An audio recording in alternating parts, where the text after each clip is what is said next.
Good evening, ladies and gentlemen.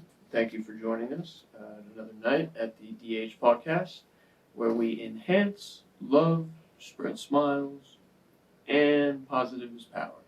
Those are the mantras for today. And with that, tonight's episode is going to be simplified from the language that we will be discussing in terms of system enhancement. The type of system enhancement we are talking about tonight specifically is true sustainable implications. This is essentially just protocols for a generalized metric on what a true sustainable material should encompass throughout its life cycle. The material does not harm, there's no harm to the consumer biologically or its surrounding environment, aka the ground. Deterioration cycle of this product is efficient in decay while exhausting no toxic fumes to the soil or the surrounding air. So we're talking about different products like car parts to water bottles to cups, and usually in the more terms of remolding or reusing and recycling more dense plastics like car parts. Or phone cases for that matter. You need a lot of energy and heat, and those every time will give off a certain amount of fumes that will disperse into the air and upset that kind of flow or balance. The water bottles and the cups, if they're shredded the proper way, should speed up and minimize the deterioration cycle.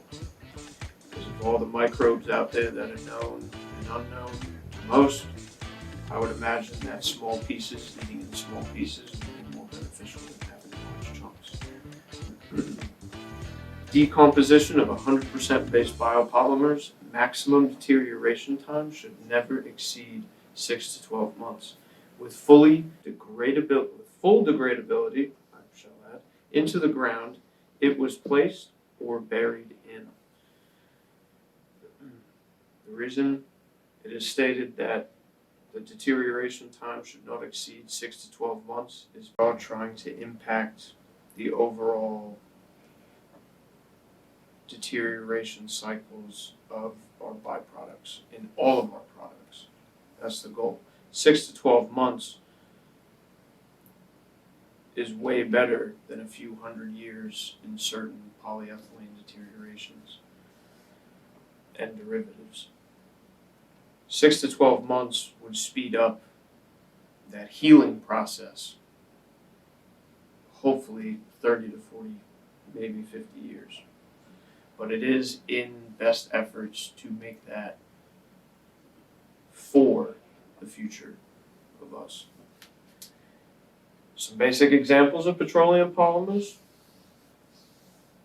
We got water bottles, cups, car parts, poop scoops, phone cases, containers, and bags. Bags have been quite an issue here over in the Northeast.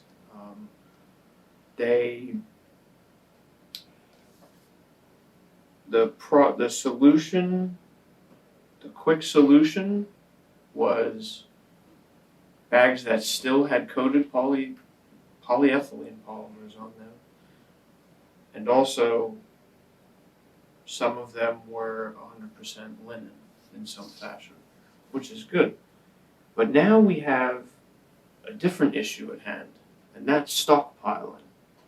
Stockpiling can lead to interesting habits throughout the house. As I like to say, the house is like someone's mind. It's how you think, it's how you clean up, and it's how you take care. Receipt paper is another interesting facet to this system and what we're trying to enhance. There is some conspiracy theory probably out there that receipt paper carries a certain coating on it, and the ingredients in that coating gets into our systems and potentially can do some long-term interesting things to us. You can also look at that side. You could also look at the baffling of who needs receipts anymore. Everything, all transactions that we do off-chain or on-chain, are all tracked regardless. I guess the only issue is the accessibility of those transactions and verifying what those transactions were made for. That's a very generalized problem. But the receipt paper problem goes back to overconsumption. I don't know how many times I've had to go into the damn store, grab the receipt paper, knowing I wouldn't need it because I could just pop it up on the phone, and then throwing it out in the garbage, and also touching it. Many are aware. Many may be aware. Many maybe don't care, but lack intent of solutions behind the ever-growing landfills in and around our country. Just to start, I must stress this is a communal-based organization. Think global, communal. So these systems of enhancement, I stress, as the tips and proceedings of our procedures go along, that these get implemented in your communities and you guys start making some good noise. Because it is good noise that we are trying to project. Now, by using and feeding more plastic alternatives into our day-to-day waste streams, this could prove a step in a better direction for healing the toxicity levels of these depleted lands. And when I say depleted lands, mainly talking about landfills and high concentration waste centers. Also to mention, these pathways eventually find their way back into our lives. What's being more drawn to of our attention is the water systems, mainly because of household plumbing that hasn't been replaced in a while, but no discrepancy that there might be other things that could be lurking or leaching around in our pipes. And food consumption. With price of food going up, I have personally realized, and I'd like to know from you guys too, I'd personally like to know if the quality of food, in your opinions, has gone up, stayed the same, or improved. Either or, let me know in the comments. Now let's think for a minute. By layering landfills, this is a part of a starting point, right? Layering landfills with after-use plastics and fiber alternatives, yes, cotton, yes, polyester, yes, nylon, because we were trying to mitigate, but we need to recycle it properly. After that, we have an exponential decaying factor over petroleum products. Now, granted, I'll bring up again the point of the importance of it in small doses, meaning it being shredded up finely or to a fine point. It doesn't have to be like sand, but maybe think of it more like shattered glass. Again, reason being is because the smaller it is and the more organic material you can match that with, the more it should digest, the quicker and cleaner the filtration process of cleanup should be. We're going to let Mother Nature recycle for us is essentially what I'm saying.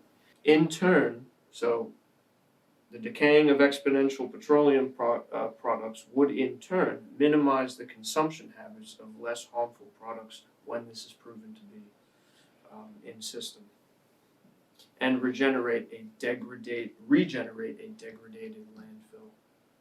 The more plant-based material substitutes that wash over an area of toxic waste will, over time, build a microbial ecosystem dense enough to regenerate those levels. That goes back to the point that water, honestly, whether it's faulty water or clean water, it's all going to get filtered out anyway, in time with dense enough compaction.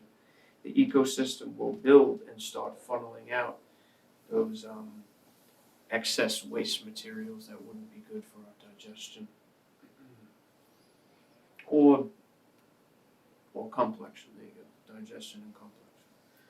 What is sand? Now what is sand? This was a quote from Sadhguru, who I don't know who listens to Sadhguru, but some of his words, especially in the natural world and how he speaks about systems of that nature, this quote was on point. What is sand becomes soil if you add organic content to it. What is soil becomes sand if you take away all organic content from it. You can't get organic from something that's non-organic and dry. All that material needs to be moist, moving, like New York City, never sleeping. Simple as that. With that, ladies and gentlemen, I want to say thank you for attending tonight. Please check out our clothing in the bottom of the description. You will see it posted. Get more people onto the wave of switching to this material adaptation. I hope the information that we have conveyed tonight has resonated with some of you and maybe instilled some ideas on how to enhance some of your systems at home for more self-sustainability and creating your own abundance, essentially. I want to give a special shout out to an organization and a man who has inspired me to keep going with some of these ideas. And I want to thank him for his believing that we will stop at nothing to make this into a reality that we know to be true. And that would be Tester Energy. Find him on Instagram. Soulless Hoods is a tag. He works and builds Tesla turbine energy systems running off of steam and water. Now we all know that it's very hard to create something completely new. It's just a different form. This man, innovator, and I respect him for it, and I hope we see each other in the future and we can get to something. With that, ladies and gentlemen, thank you very much, and have a great and blessed night. All smiles.